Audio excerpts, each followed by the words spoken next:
ప్రపంచంలోనే 4వ అతిపెద్ద ఆర్థిక వ్యవస్థగా భారతదేశం అవతరించింది. ఇప్పటివరకు ఆ స్థానంలో ఉన్న జపాన్ 5వ స్థానానికి పడిపోయింది.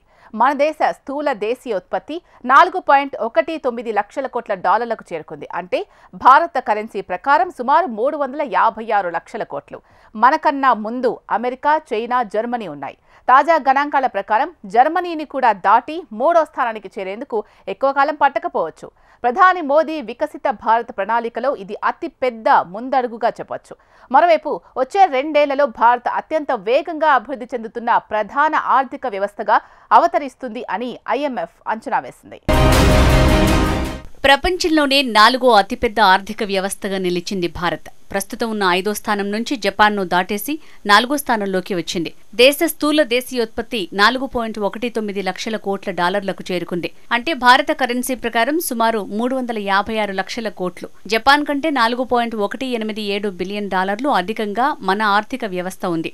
అంతర్జాతీయ ద్రవ్యనిధి IMF అంచనాల ప్రకారం మనకన్నా ముందు అమెరికా 30.51 లక్షల కోట్ల డాలర్లతో మొదటి స్థానంలో ఉండగా చైనా 19.23 లక్షల కోట్ల డాలర్లతో రెండో స్థానంలో ఉంది. మూడో స్థానంలో ఉన్న జర్మనీ జీడీపీ విలువ 4.79 లక్షల కోట్ల డాలర్లు. 2010లో అతిపెద్ద ఆర్థిక వ్యవస్థల జాబితాలో భారత్ 10వ స్థానంలో ఉండేది. 2019లో బ్రిటన్ను వెనక్కి నెట్టి 5వ అతిపెద్ద ఆర్థిక వ్యవస్థగా భారత్ అవతరించింది. 6 ఏళ్లలోనే 4వ స్థానానికి ఎగబాకింది.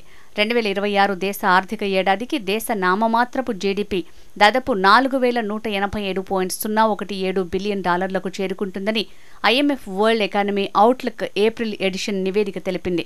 ఇది జపాన్ జీడీపీ కంటే కొంచెం ఎక్కువగా ఉంది. వికసిత భారత్ లక్ష్యంగా ఈ 11 ఏళ్లలో ఎన్నో నిర్ణయాలు తీసుకున్నామన్నారు ప్రధాని నరేంద్ర మోడీ. దశాబ్దాల నాటి సంకెళ్లను బద్దలు కొట్టి దేశాన్ని తయారీ కేంద్రంగా మారుస్తున్నామన్నారు. దేశాన్ని వికసిత్ భారత్ దిశగా మార్చేందుకు 140 కోట్ల మంది ప్రజలు ఐక్యంగా పనిచేస్తున్నామని తెలిపారు.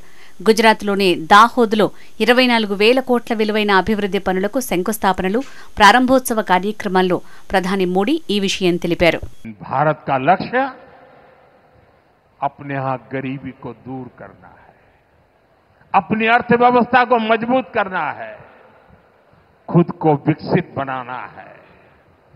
विकसित भारत का निर्माण तभी होगा जब भारत की सेनाएं भी मजबूत होगी और हमारी अर्थव्यवस्था भी दमदार होगी. हम इसी दिशा में लगातार काम कर रहे हैं. साथियों, दाहोद में बहुत सामर्थ्य है. IMF గణాంకాల ఆధారంగా ఈ వివరాలను అందిస్తున్నట్లు ప్రకటించారు నీతి Aayog CEO BVR Subrahmanyam. Bharat జపాన్ను దాటేసింది. IMF గణాంకాల ఆధారంగా దీనిని తెలియజేస్తున్నా. ప్రస్తుతం అమెరికా, చైనా, జర్మనీ మాత్రమే మనకన్నా పెద్ద ఆర్థిక వ్యవస్థలు. మన ప్రణాళికలకు అనుగుణంగా మన వృద్ధి కొనసాగితే మరో 2.5 లేదా 3 ఏళ్లలో 3వ అతిపెద్ద ఆర్థిక వ్యవస్థగా నిలుస్తాం అని తెలిపారు.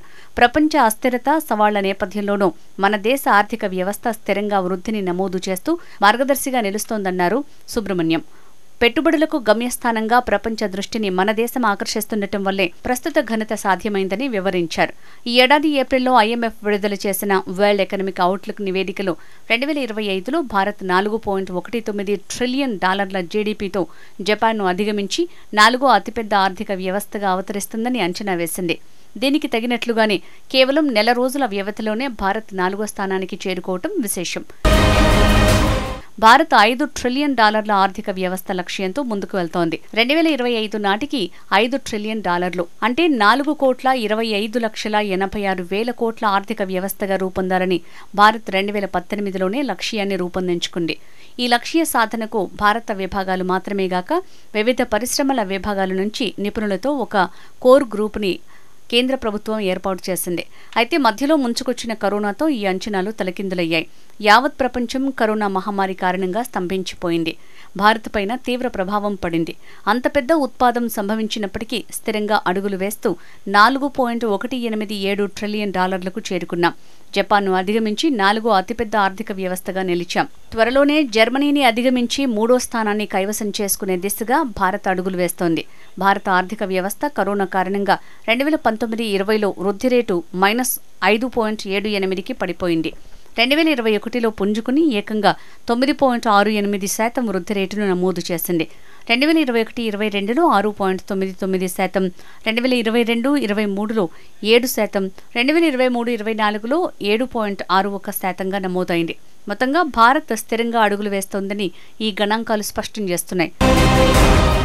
వికసిత్ భారత్ కోసం వికసిత్ రాజ్య 2047 పేరుతో నీతి ఆయోగ్ రూపొందించిన పత్రంలో 2047 నాటికి భారత్ $30 ట్రిలియన్ అంటే 25 కోట్లు ఉన్న ఆర్థిక వ్యవస్థగా రూపొందుతుందని పేర్కొన్నారు. ప్రధానమంత్రి నరేంద్ర మోడీ 2047 నాటికి వికసిత్ భారత్ సాధ్యమవుతుందని ఎప్పటి నుంచో చెప్తూ వస్తున్నారు. ఈ దిశగానే కేంద్రం కూడా అడుగులు వేస్తోంది. వికసిత్ భారత్లో ఇది అతిపెద్ద అడుగు. ఇలా జరిగేలా చేసిన ప్రధానమంత్రి నరేంద్ర మోడీకి ధన్యవాదాలు అంటూ కేంద్ర మంత్రి జితేంద్ర సింగ్ తన ఎక్స్ ఖాతాలో పేర్కొన్నారు. ప్రపంచంలో భారత్ 4వ అతిపెద్ద ఆర్థిక వ్యవస్థగా అవతరించడంపై AP deputy CM Pawan Kalyan హర్షం వ్యక్తం చేశారు. ఈ చారిత్రక విజయం ప్రధాని నరేంద్ర మోడీ దార్శనిక నాయకత్వానికి, ఎన్డీఏ ప్రభుత్వ ప్రగతిశీల పాలనకు నిదర్శనమని కొనియాడారు. ఐఎంఎఫ్ నివేదిక ప్రకారం ప్రపంచంలోని మొదటి 10 ఆర్థిక వ్యవస్థలు ఇలా ఉన్నాయి. అమెరికా $30.51 లక్షల కోట్ల, చైనా $19.23 లక్షల కోట్ల, జర్మనీ $4.74 లక్షల కోట్ల, భారత్ $4.19 లక్షల కోట్ల, జపాన్ $4.19 లక్షల కోట్ల, బ్రిటన్ $3.83 లక్షల కోట్ల, ఫ్రాన్స్ $3.21 లక్షల కోట్ల, ఇటలీ $2.42 లక్షల కోట్ల, కెనడా $2.23 లక్షల కోట్ల, బ్రెజిల్ $2.12 లక్షల కోట్ల. గత 10 ఏళ్లలో భారత్లో తలసరి ఆదాయం రెట్టింపైంది. అయినప్పటికీ ఈ విషయంలో టాప్ 10 దేశాలకు మనకు భారీ తేడా కొనసాగుతోంది. ఐఎంఎఫ్ ఏప్రిల్లో విడుదల చేసిన ప్రపంచ ఆర్థిక భవిష్యత్తు నివేదిక ప్రకారం భారత తలసరి ఆదాయం 2013-14లో $1,438, అంటే భారత కరెన్సీలో 1.22 లక్షలు కాగా 2025లో రెట్టింపుపై $2,880కు 2.45 లక్షలకు పెరిగింది. టాప్ 3 దేశాల తలసరి ఆదాయాలు ఇలా ఉన్నాయి. అమెరికా తలసరి ఆదాయం $89,110, చైనా తలసరి ఆదాయం $13,690, జర్మనీ తలసరి ఆదాయం $55,910. 2025-26లో భారత జీడీపీ వృద్ధి 6.2%గా ఉండొచ్చు.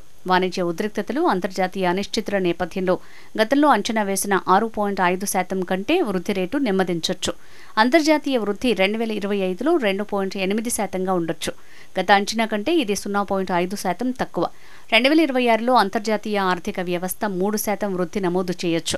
2047కు అధిక ఆదాయ దేశంగా, 2024-25లో తలసరి ఆదాయం $14,005 ఉన్న దేశాలను అధిక ఆదాయ దేశాలుగా ప్రపంచ బ్యాంకు నిర్వచించింది. ప్రస్తుతం $2,880 తలసరి ఆదాయం ఉన్న మన దేశం 2047 నాటికి అధిక ఆదాయ దేశంగా అవతరించే అవకాశం ఉంది.